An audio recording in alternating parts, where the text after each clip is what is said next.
My name is Carina Claffey. I'm a member of the Acupuncture Council of Ireland and I practice in Tralee, County Kerry.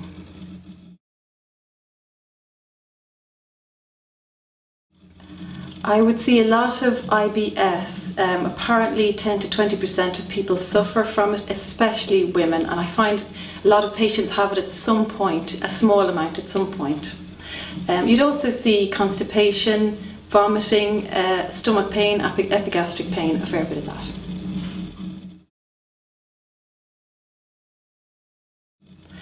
IBS in traditional Chinese medicine thought is the liver overacting on the spleen stomach. So the liver is an organ that's very sensitive to stress. The liver in healthy circumstances is responsible for the free flow of qi energy.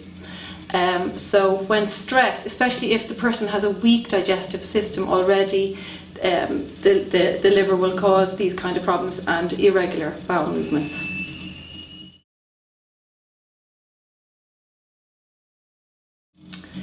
The stomach and spleen can be weakened by damp conditions of living, by a neglectful diet, by overthinking and worry, we believe.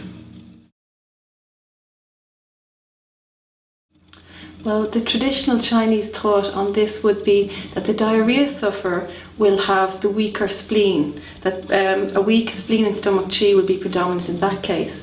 Whereas in the case of a person who's constipation predominant, they will have an overactive liver. They will have more stress and stagnation of liver qi and less of a weak stomach and spleen. And interestingly, there's an article published in the Journal of Gastroenterology which says that a person with constipation dominant IBS will tend to have faster rates of contraction of the gallbladder. There's an article published in the Journal of Gastroenterology which says that a person with constipation dominant IBS will tend to have faster rates of contraction of the gallbladder.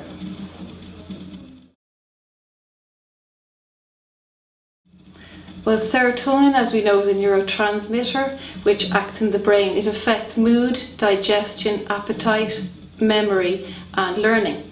But apparently 95% of it is made in the gut. And serotonin levels will affect mucus secretion in the body, and it will also affect the rate at which food is moved through the body. And apparently, say, constipation dominant sufferers of IBS will have a higher rate of serotonin, whereas the diarrhoea sufferers will have lower rates of serotonin levels. So points on the liver and gallbladder channel are chosen because they will calm the whole system down and affect that stagnation or stuckness in the body. Local points which affect the abdomen and pain will also be chosen, and there'll be other points chosen which will tonify your stomach and your spleen.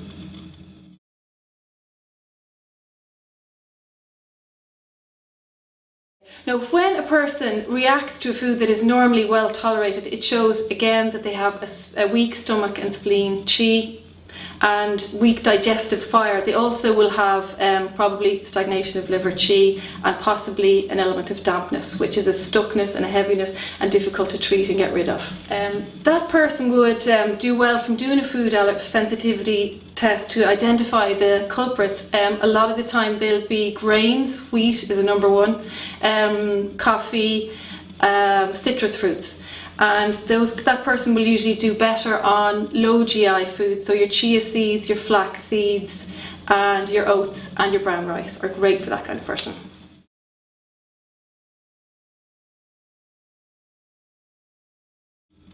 Yeah, there is a study published in a Journal of Nursing and Gastroenterology which describes positive effects on bloating and gas due to acupuncture on patients with IBS. And the theory behind it is that this person will be suffering from dampness. It's a tradition in China to ask somebody, oh, you have bloating, okay, well that's a sign you have dampness or qi stagnation again of the liver. So how would you explain dampness the way we see it?